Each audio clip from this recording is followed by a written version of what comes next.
Aga Ruhullah said that the Public Safety Act, originally framed to stop timber smuggling, has now been turned into a tool of misuse against people of Jammu and Kashmir.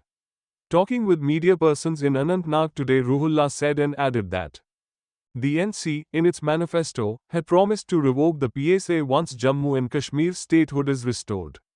He said that without the return of statehood, no meaningful legal change can be achieved.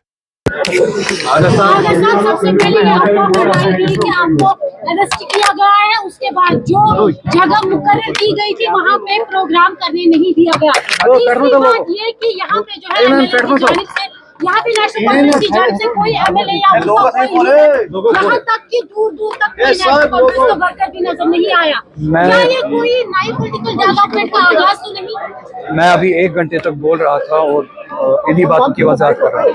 और बदकिस्मती ये है कि आपने आखिर में सवाल ये पूछा कि क्या ये किसी पॉलिटिकल चीज़ का आगाज है।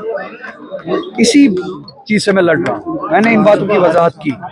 ना मुझे किसी पार्टी से लेना देना है, ना किसी पार्टी के खिलाफ, ना किसी पार्टी के हक में यहाँ पे आया। सिविल सोसाइटी की दावत पे एक इंटरेक्शन के लिए आया था। यहाँ पे कोई भी आ सकता था, चाहे एनसी से वाबस्ता हो, पीडीपी से वाबस्ता हो, कांग्रेस से वाबस्ता हो, या जो नहीं आना चाहता था वो चाहे नेशनल कॉन्फ्रेंस से ही क्यों ना हो, वो भी आज़ाद था ना आने के लिए। तो किसी खास पॉलिटिकल पार्टी के लिए नहीं था और किसी खास पॉलिटिकल पार्टी के खिलाफ नहीं था।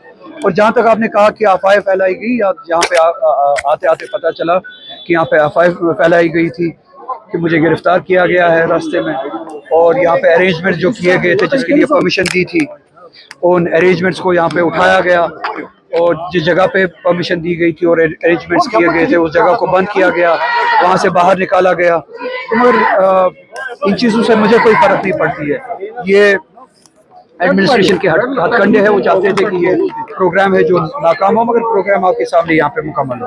ये बताइए कि जिस तरीके से आपने कहा इशारों में कि जिस तरीके से पूरा कश्मीर जो है वो नेशनल कॉन्फ्रेंस की झोली में गया है, बीजेपी की झोली में हो गया, लेकिन उन लोगों ने वो काम नहीं किया जिसके लिए हमने वोट दिया, चाहे 70 और स्टेट हुआ के हम पीक मारे। थोड़ा वजाहत मैंने की इस बारे में, मैंने पूरे स्पीच में वजाहत की, और वजाहत भी यही है कि जिसको भी वोट मिला है उसको जिस स्ट्रगल के लिए ये मैंडेटरी वोट मिला है उन्हें उसके लिए ही काम करना चाहिए। और अगर उससे कम पे वो राजी होते हैं या अगर वो काम नहीं करते हो तो वो लोगों के साथ धोखा है।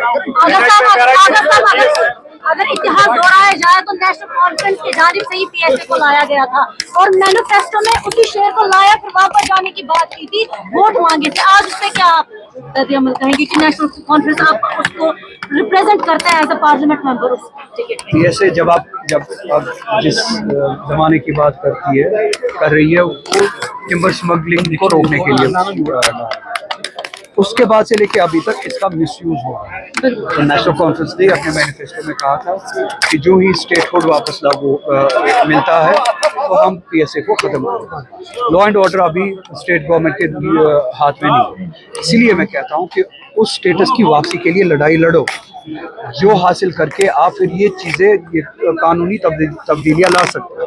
मगर हमने वो लड़ाई बुला दी, हम वो लड़ाई नहीं लड़ रहे, तो कब वो हम इख्तियार वापस हासिल करेंगे? इसीलिए वोट मिला था कि आप वो इख्तियार वापस हासिल करने के लिए लड़ाई लड़िए और ये कानूनी तब्दीलियाँ लाइए जो आपने वादे किए। क्या एनसी का सेक्रेटरी जो है लोगों को एम्पावर कर रहा है?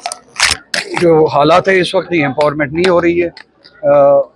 जिस एम्पावरमेंट के लिए लोगों ने ये वोट दिया था, इस अकाउंटेबिलिटी के लिए वोट दिया था, लोगों को बहुत सारी मायूसियाँ है कि उस डायरेक्शन में हम नहीं जा रहे। के पीछे आपके साथ मीरवाइज उमर फारूक भी किस लिए है, किस बारे में है? एक नए सफर के लिए। किस सफर के लिए? सियासी सफर। मैं चाहता हूँ हम सभी साथ में एक सफर पे चलें। शुक्रिया।